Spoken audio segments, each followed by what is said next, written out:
guurayba intuu goobeeyay shangarabad kala tiiyey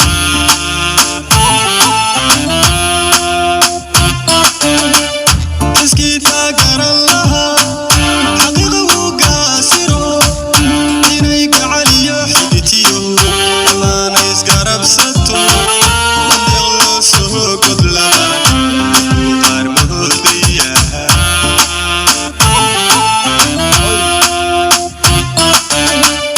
iskiitaa garan lahaa xaqiiqa wuu gaasiro inay gacaliyo xigitiyo allaana isgarabsato mandeeq loo soo godlaba dadku qaar moodaya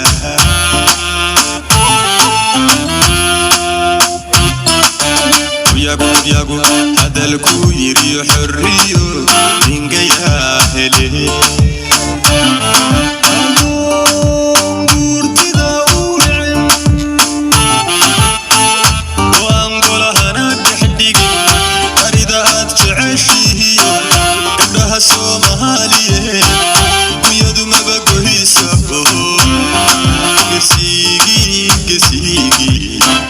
gesigii dhiig lahaa hantiyahaa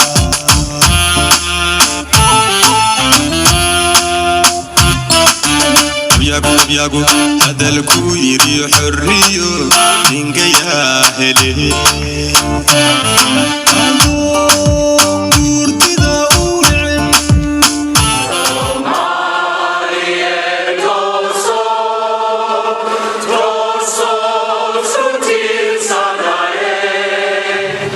I'm very honoured and delighted to be celebrating the National Day of Somali with you.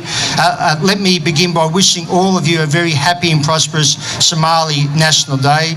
We are certainly a lucky country in Australia to have communities like the Somali community enriching us with their wonderful culture. That as a community we are a better and richer place for a multicultural community and indeed for the Somali community today, which calls Melbourne and Victoria their home. Nearly 9,000 of you. Assalamu alaikum, happy Somali Day. It is my pleasure to join you all here this morning. I acknowledge the traditional owners of the land on which we gather, the Boonwurrung and the Woiwurrung Wurundjeri peoples of the Kulin Nation, and pay our respects to their elders past and present.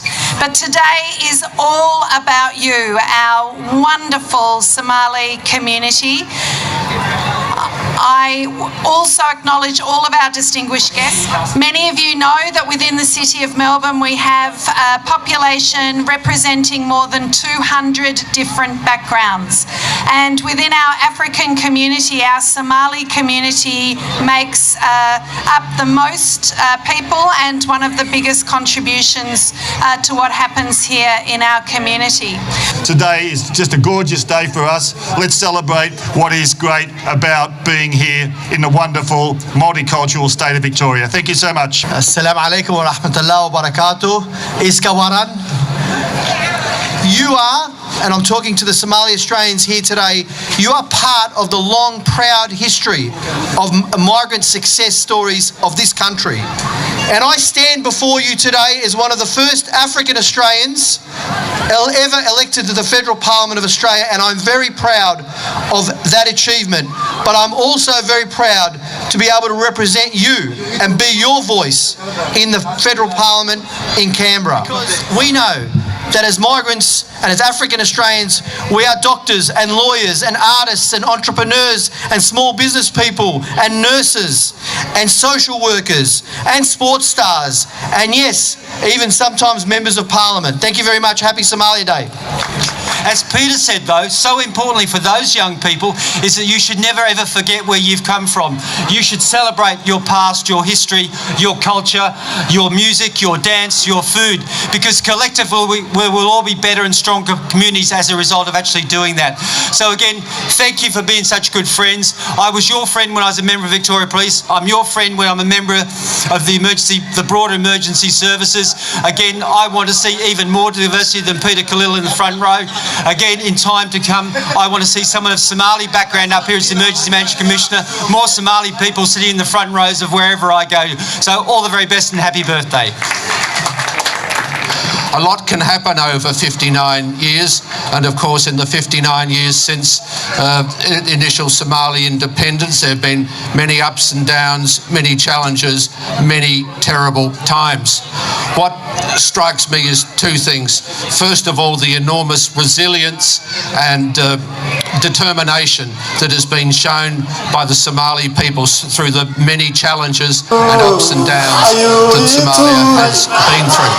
I'm pleased to note that the Somali community is very much represented in Victoria Police.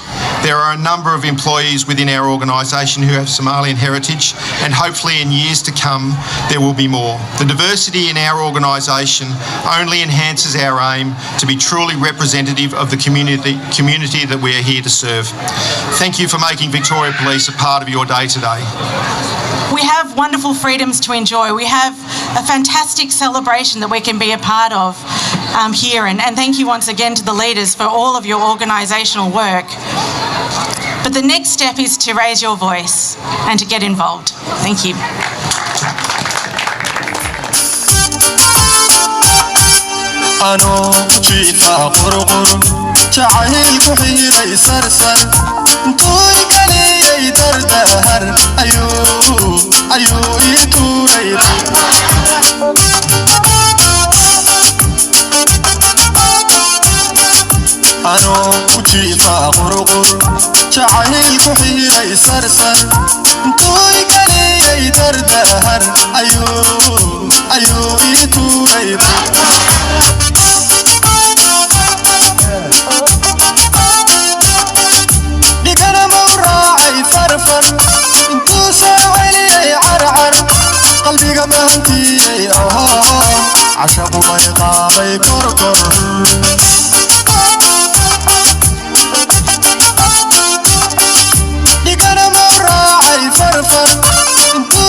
عشقك ببادي برضو شعيلك ورا بطرد هلي هلي هلي هلي هلي هلي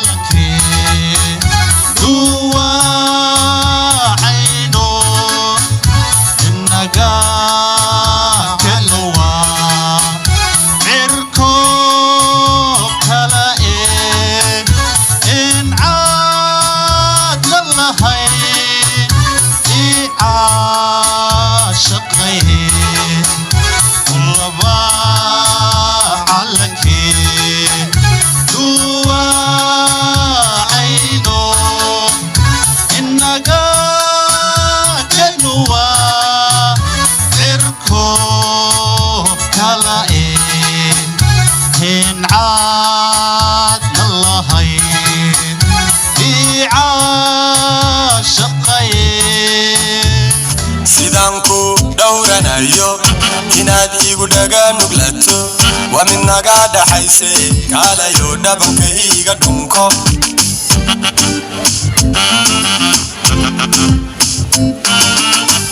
sidaan ku dhowranayo inaad igu dhaga nuglato waa mid naga dhaxayse kaalayo dhabankayga dhunko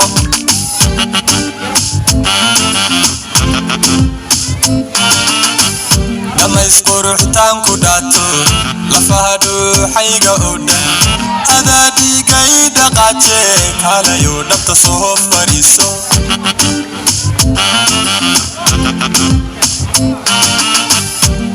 isquruxtaan ku dhaato lafahadhu xayga oo dhan adaa dhiigay dhaqaaje kaalayo dhabta soo fariiso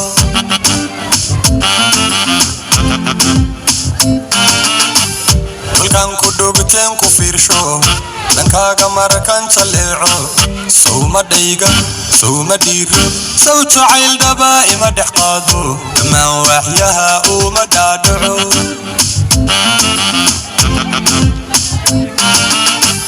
kolkaan ku dhogteen ku fiirsho dhankaaga markan jaleeco sawma dhayga sawma dhiiro saw jacayl dhaba ima dhex qaado dhammaan waxyaha uma dhaadhaco